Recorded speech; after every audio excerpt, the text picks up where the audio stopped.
Terima kasih Anda masih bersama kami. Bagi Anda yang baru saja bergabung, kami hadirkan kembali 3 berita utama hari ini.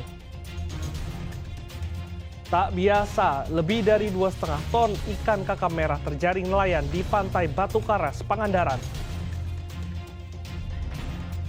Heboh, babi hutan menerobos masuk kediaman Ketua DPRD Kabupaten Kuningan. Tarian khas Aceh Ratu Jaro memeriahkan peringatan Maulid Nabi di Tasikmalaya.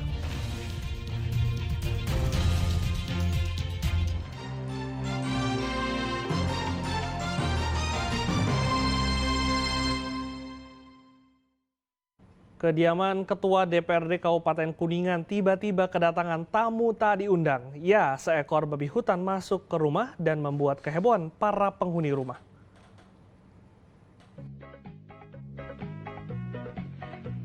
Tanpa permisi, seekor babi hutan tiba-tiba berlari masuk ke halaman rumah Ketua DPRD Kabupaten Kuningan, Nuzul Rahdi, di Desa Manis Kidul, Kecamatan Jalaksana. Kedatangan tamu tak diundang membuat penghuni rumah dan tamunya panik. Tak hanya penghuni rumah yang panik, tapi babi hutan itu juga sepertinya ikut panik dan berlarian ke sana kemari di dalam rumah. Babi hutan berhasil ditangkap setelah dilumpuhkan menggunakan karpet.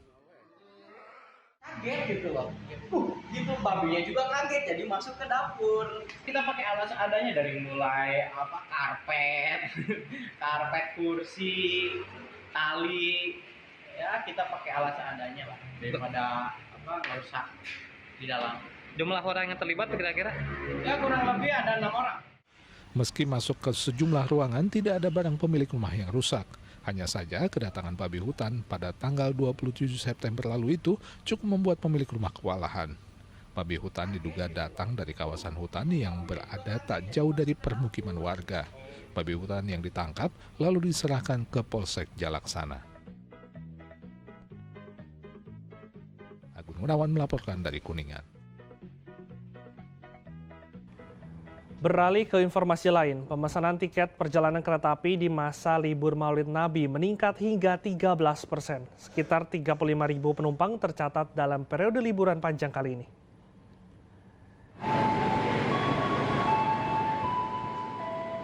Penumpang berangkat dengan tujuan Jawa Tengah dan juga Jawa Timur. Peningkatan penumpang hingga 13% membuat pihaknya harus menambah satu rangkaian kereta api. Sementara arus balik libur panjang sudah terjadi pada hari Minggu kemarin.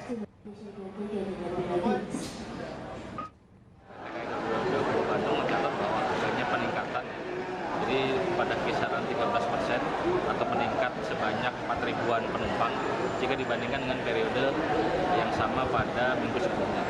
Jadi kalau pembandingnya adalah di tanggal 27 sampai tanggal 29, itu ada 35.000 ya data terakhir tadi siang. Sedangkan pada minggu lalu pada periode yang sama, pada minggu sebelumnya itu hanya di angka 30.000. Nah oleh karena itu PT KAI Bandung juga mengoperasikan satu kereta api atau parayangan tambahan tujuan Jakarta untuk mengakomodir adanya peningkatan penumpang. Ini banyak tujuan kemana Pak?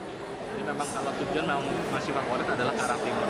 Jadi kota-kota seperti Surabaya, Malang, terus ada juga yang ke Solo, serta ke Semarang. Peringatan Maulid Nabi di Tasikmalaya digelar dengan tarian khas Aceh yang dipersembahkan ratusan santri di alun-alun kota.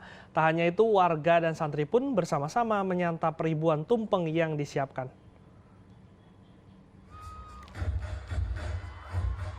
Dengan kompak, 600 orang santriwati dari berbagai pesantren di Tasikmalaya memainkan tarian khas Aceh Ratu Jaro. Kekompakan tarian para santri ini mengundang warga memadati alun-alun Manonjaya, Kabupaten Tasikmalaya. Selain menari, ratusan santriwati juga menyanyikan lagu kebangsaan dengan lantang. Penampilan para santriwati ini adalah pengejawantahan ajaran Islam yang menempatkan kecintaan kepada negara sebagai bagian dari keimanan kepada agama. Insya Allah akan membangkitkan semangat anak-anak santri untuk belajar ilmu agama, untuk nanti bisa membangun negeri kita menjadi negeri yang luar biasa, yang kekuatannya luar biasa, kuat imannya, kuat dari sisi agama. Dalam kegiatan ini juga diadakan doa bersama yang digelar di Masjid Agung Manonjaya. Penuhnya masjid membuat peserta sampai meluber ke jalan di depan masjid. Kalau dari santri se-Manunjaya saja sudah di angka 11.000. Nah, belum warga-warga yang lainnya, keterwakilan dari 12 desa di tumpah ruah di sini dari mulai asar tadi kegiatan, tetapi ya alhamdulillah estimasi mencapai di angka 20.000 orang.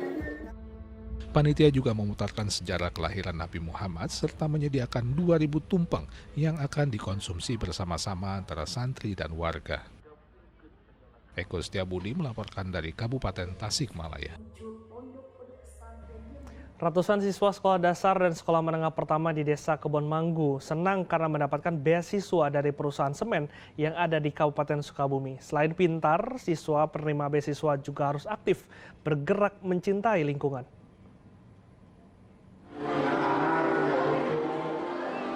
Memanfaatkan limbah kain yang ada, pelajar Sekolah Dasar Negeri 2 Parakan 5, Kecamatan Gunung Guru, Kabupaten Sukabumi, diajarkan cara membuat kepangan kain untuk hiasan kepala.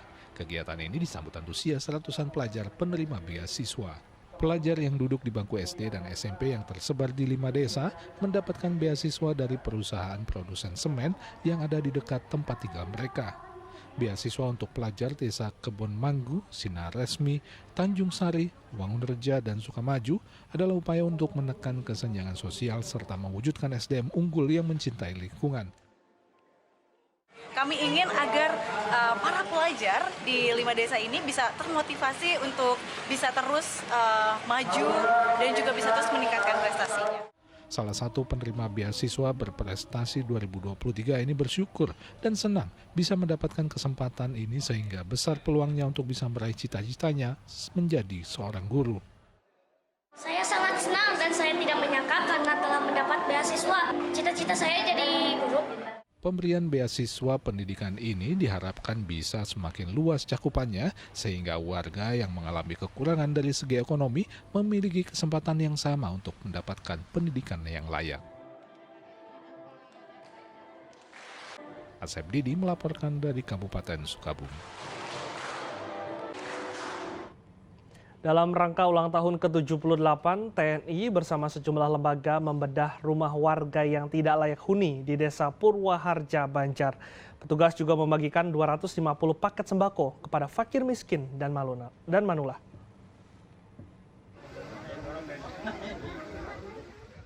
Perobohan rumah ini mengawali pembangunan kembali rumah yang tidak layak huni di Desa Purwaharja, Kota Banjar.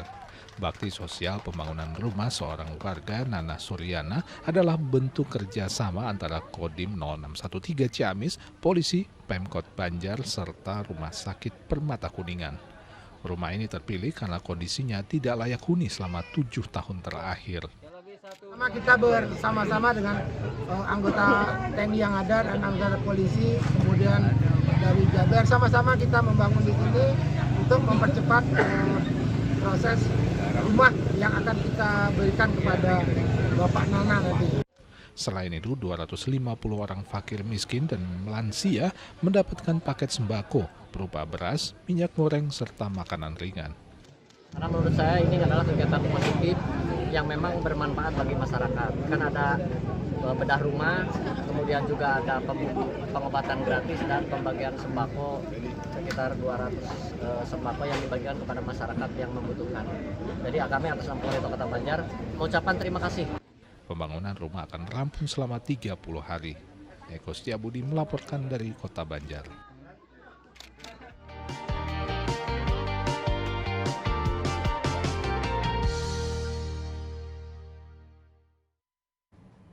Informasi tadi mengakhiri jumpa kita. Atas nama rekan yang bertugas, saya Glenn Joshua mengucapkan terima kasih atas kebersamaan Anda.